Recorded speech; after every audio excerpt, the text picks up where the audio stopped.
All right, guys, Mr. B here, and this is the first of a couple of videos that we're going to do, just a short series on how to rig a character in Blender. This particular video, however, is only going to cover how to navigate around. I know that some of my students have Macs, some of them have PCs, some are using laptops, some have a mouse, so I just wanted to cover some of the differences between those and how to navigate around if you have one or the other. So I'm going to start by showing navigating, and by navigating I just mean being able to move around. So there are three major things that you have to be able to do to move around in a program. You have to be able to rotate, you have to be able to zoom, and you have to be able to pan. So if you have a mouse that has three buttons, that means a left click and a right click and a wheel in the center that also clicks. These are the controls for you.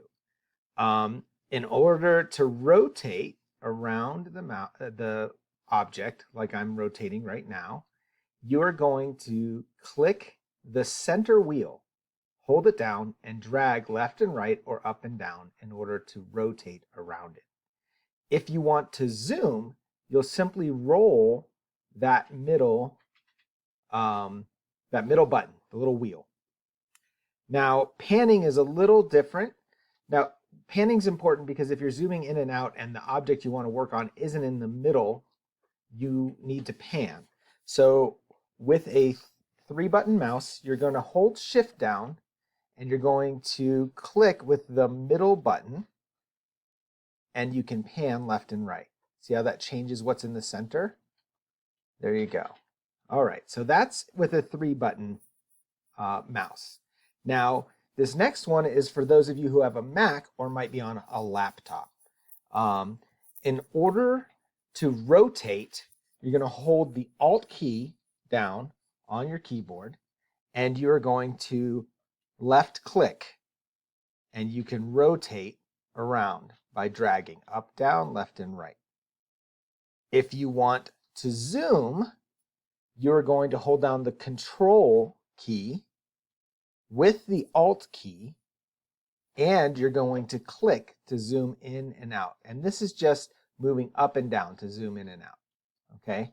Moving your mouse forward, it's actually forward and backwards. Your hand will move forward and backwards to zoom in and out. But it's the motion we're used to for moving up and down. Lastly, panning, you're gonna hold the Alt with Shift and click. That's left click, okay? Alt, Shift, left click will allow you to move around. Once again, these were all left clicking. Alt by itself to rotate. Control and Alt to zoom in. And I'm clicking, right, to zoom in. And then Alt and Shift to pan while you click. All right, so those are the simple controls for moving around the space.